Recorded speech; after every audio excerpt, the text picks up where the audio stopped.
1 Raja-Raja pasal 8. Pada waktu itu Raja Salomo menyuruh para tua-tua Israel dan semua kepala suku, yakni para pemimpin puak orang Israel, berkumpul di hadapannya di Yerusalem untuk mengangkut tabut perjanjian Tuhan dari kota Daud, yaitu Sion. Maka pada hari raya di bulan Etanim, yakni bulan ke-7, berkumpullah di hadapan Raja Salomo semua orang Israel. Setelah semua tua-tua Israel datang, maka imam-imam mengangkat tabut itu. Mereka mengangkut tabut Tuhan dan kemah pertemuan, dan segala barang kudus yang ada dalam kemah itu. Semuanya itu diangkut oleh imam-imam dan orang-orang Lewi. Tetapi Raja Salomo dan segenap umat Israel yang sudah berkumpul di hadapannya berdiri bersama-sama dengan dia di depan tabut itu dan mempersembahkan kambing domba dan lembu sapi yang tidak terhitung dan tidak terbilang banyaknya. Kemudian imam-imam membawa tabut perjanjian Tuhan itu ke tempatnya di ruang belakang rumah itu, di tempat maha kudus, tepat di bawah sayap kerup-kerup. Sebab kerup-kerup itu mengembangkan kedua sayapnya di atas tempat tabut itu, sehingga kerup-kerup itu menudungi tabut serta kayu-kayu pengusungnya dari atas. Kayu-kayu pengusung itu demikian panjangnya, sehingga ujungnya kelihatan dari tempat kudus yang di depan ruang belakang itu, tetapi tidak kelihatan dari luar, dan disitulah tempatnya sampai hari ini. Dalam tabut itu tidak ada apa-apa selain dari kedua loh batu yang diletakkan Musa ke dalamnya di Gunung Horeb, yakni loh-loh batu bertuliskan perjanjian yang diadakan Tuhan dengan orang Israel pada waktu perjalanan mereka keluar dari tanah Mesir. Ketika imam-imam keluar dari tempat kudus, datanglah awan memenuhi rumah Tuhan, sehingga imam-imam tidak tahan berdiri untuk menyelenggarakan kebaktian oleh karena awan itu, sebab kemuliaan Tuhan memenuhi rumah Tuhan. Pada waktu itu berkatalah Salomo, Tuhan telah menetapkan matahari di langit, tetapi ia memutuskan untuk diam dalam kekelaman. Sekarang aku telah mendirikan rumah kediaman bagimu, tempat engkau menetap selama-lamanya. Tuhan menepati janjinya kepada Daud. Kemudian berpalinglah raja, lalu memberkati seluruh jemaah Israel. Sedang segenap jemaah Israel berdiri, ia berkata, "Terpujilah Tuhan Allah Israel, yang telah menyelesaikan dengan tangannya apa yang difirmankannya dengan mulutnya kepada Daud ayahku. Demikian, sejak aku membawa umatku Israel keluar dari Mesir, tidak ada kota yang kupilih di antara segala suku Israel untuk mendirikan rumah di sana sebagai tempat kediaman namaku. Tetapi aku telah memilih Daud untuk berkuasa atas umatku Israel." Lalu raja melanjutkan, "Ketika Daud ayahku bermaksud mendirikan rumah untuk nama Tuhan Allah Israel, berfirmanlah Tuhan kepadanya, 'Engkau bermaksud mendirikan rumah untuk namaku, dan maksudmu itu memanglah baik. Hanya bukanlah engkau yang akan mendirikan rumah itu, melainkan anak kandungmu yang akan lahir kelak. Dialah yang akan mendirikan rumah itu untuk namaku.' Jadi Tuhan telah menepati janji yang telah diucapkannya. Aku telah bangkit menggantikan Daud ayahku, dan telah duduk di atas tahta kerajaan Israel, seperti yang difirmankan Tuhan. Aku telah mendirikan rumah ini untuk nama Tuhan, Allah Israel, dan telah menyediakan di sana tempat untuk tabut yang memuat perjanjian yang telah diadakan Tuhan dengan nenek moyang kita ketika mereka dibawanya keluar dari tanah Mesir." Doa Salomo. Kemudian berdirilah Salomo di depan mezbah Tuhan, di hadapan segenap jemaah Israel. Ditadahkannya lah tangannya ke langit, lalu berkata, "Ya Tuhan Allah Israel, tidak ada Allah seperti Engkau di langit di atas dan di bumi di bawah. Engkau yang memelihara perjanjian dan kasih setia kepada hamba-hambamu, yang dengan segenap hatinya hidup di hadapan-Mu. Engkau yang tetap berpegang pada janji-Mu terhadap hamba-Mu Daud ayahku, dan yang telah menggenapi dengan tangan-Mu apa yang Kau firmankan dengan mulut-Mu, seperti yang terjadi pada hari ini. Maka sekarang ya Tuhan Allah Israel, peliharalah apa yang Kau janjikan kepada hamba-Mu Daud ayahku, dengan berkata, keturunan-Mu takkan terputus di hadapanku, dan tetap akan duduk di atas tahta kerajaan Israel. Asal anak-anak-Mu tetap hidup di hadapanku, sama seperti Engkau hidup di hadapanku. Maka sekarang ya Allah Israel, biarlah kiranya menjadi nyata keteguhan janji yang telah Kau ucapkan kepada hamba-Mu Daud ayahku. Tetapi benarkah Allah hendak diam di atas bumi? Sesungguhnya langit, bahkan langit yang mengatasi segala langit pun tidak dapat memuat Engkau, terlebih lagi rumah yang kudirikan ini. Maka berpalinglah kepada doa dan permohonan hamba-Mu ini, ya Tuhan Allahku. Dengarkanlah seruan dan doa yang hamba-Mu panjatkan di hadapan-Mu pada hari ini. Kiranya mata-Mu terbuka terhadap rumah ini, siang dan malam, terhadap tempat yang Kau katakan, namaku akan tinggal di sana.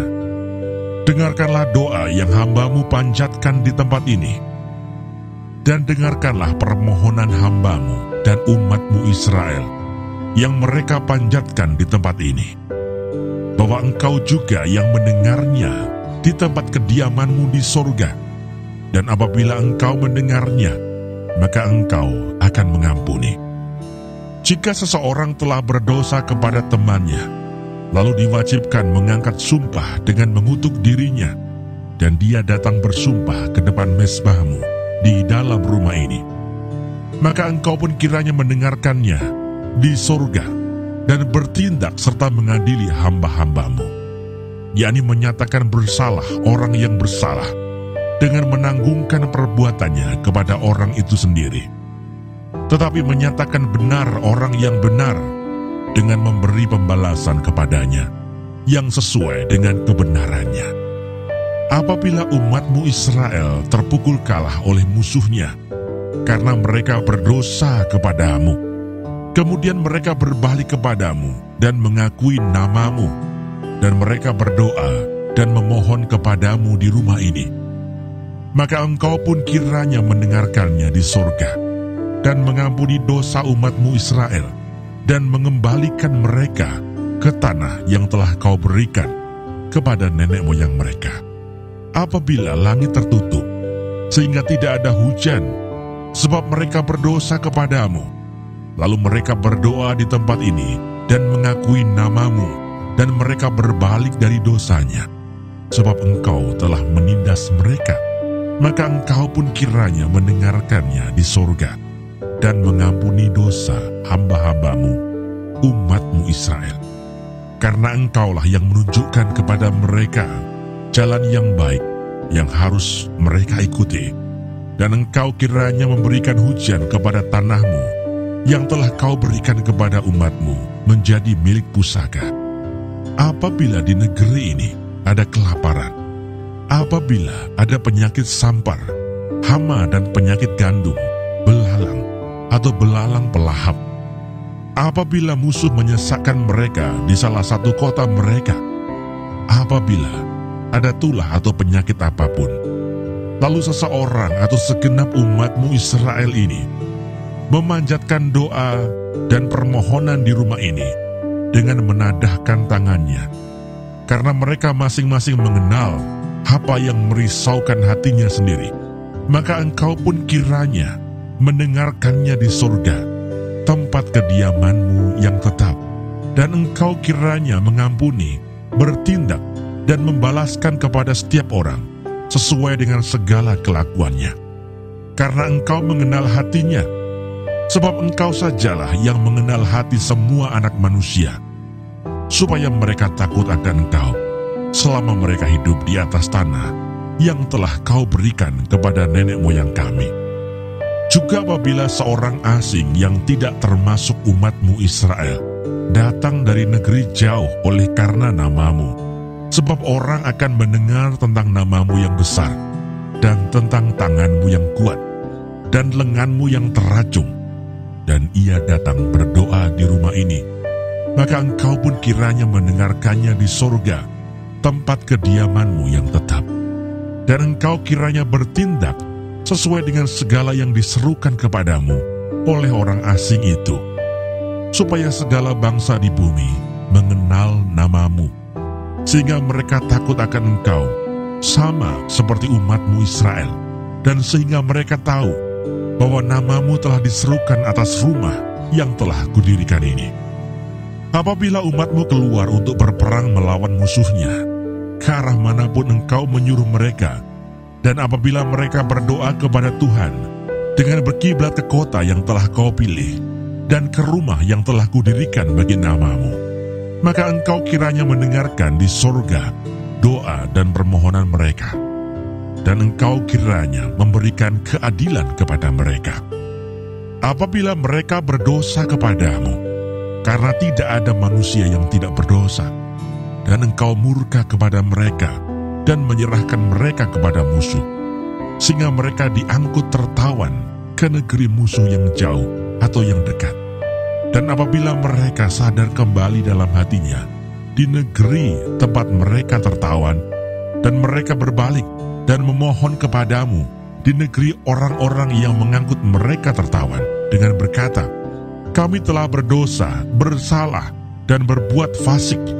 Apabila mereka berbalik kepadamu dengan segenap hatinya dan dengan segenap jiwanya di negeri musuh yang mengangkut mereka tertawan, dan apabila mereka berdoa kepadamu dengan berkiblat ke negeri mereka yang telah kau berikan kepada nenek moyang mereka, ke kota yang telah kau pilih, dan ke rumah yang telah kudirikan bagi namamu, maka engkau kiranya mendengarkan di sorga, tempat kediamanmu yang tetap, kepada doa dan permohonan mereka, dan engkau kiranya memberikan keadilan kepada mereka.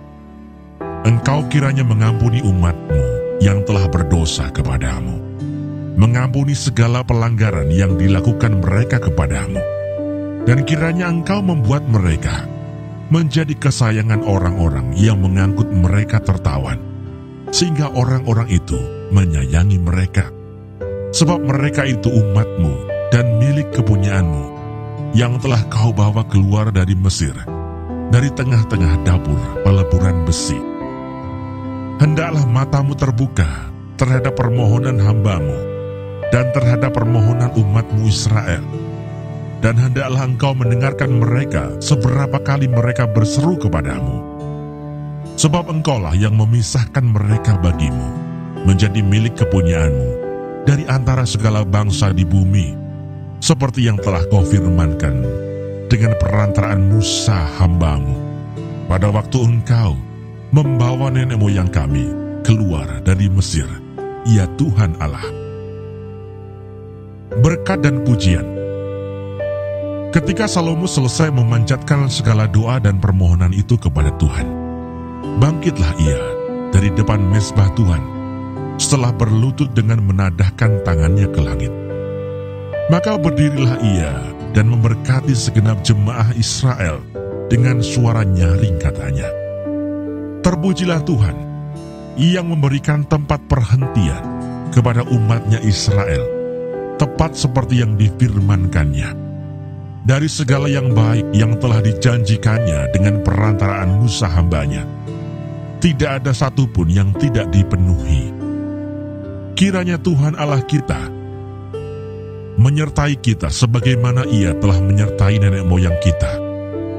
Janganlah Ia meninggalkan kita, dan janganlah Ia membuangkan kita, tetapi hendaklah dicondongkannya hati kita kepadanya, untuk hidup menurut segala jalan yang ditunjukkannya, dan untuk tetap mengikuti segala perintahnya, dan ketetapannya dan peraturannya yang telah diperintahkannya kepada nenek moyang kita.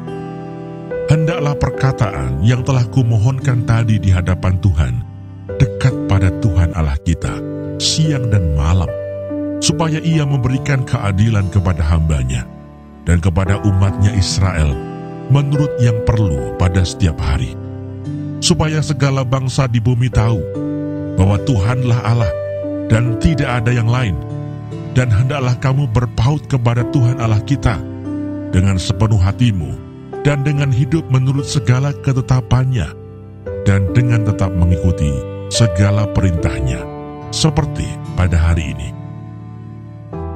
Korban pentahbisan dan perayaan. Lalu raja bersama-sama segenap Israel mempersembahkan korban sembelihan di hadapan Tuhan. Sebagai korban keselamatannya kepada Tuhan, Salomo mempersembahkan 22.000 ekor lembu sapi dan 125 ekor kambing domba. Demikianlah raja dan segenap Israel mentahbiskan rumah Tuhan itu. Pada hari itu juga, raja menguduskan pertengahan pelataran yang di depan rumah Tuhan. Sebab disitulah ia mempersembahkan korban bakaran, korban sajian, dan segala lemak korban keselamatan. Sebab mezbah tembaga yang di hadapan Tuhan itu terlalu kecil untuk memuat korban bakaran dan korban sajian dan segala lemak korban keselamatan itu. Lalu Salomo mengadakan perayaan pada waktu itu juga di hadapan Tuhan Allah kita selama 7 hari bersama-sama dengan seluruh Israel. Suatu jemaah yang besar dari jalan masuk ke Hamat sampai sungai Mesir. Pada hari yang ke-8 disuruhnya bangsa itu pergi. Maka mereka memohon berkat untuk raja, lalu pulang ke kemah mereka sambil bersuka cita dan bergembira atas segala kebaikan yang telah dilakukan Tuhan kepada Daud hambanya dan kepada orang Israel umat.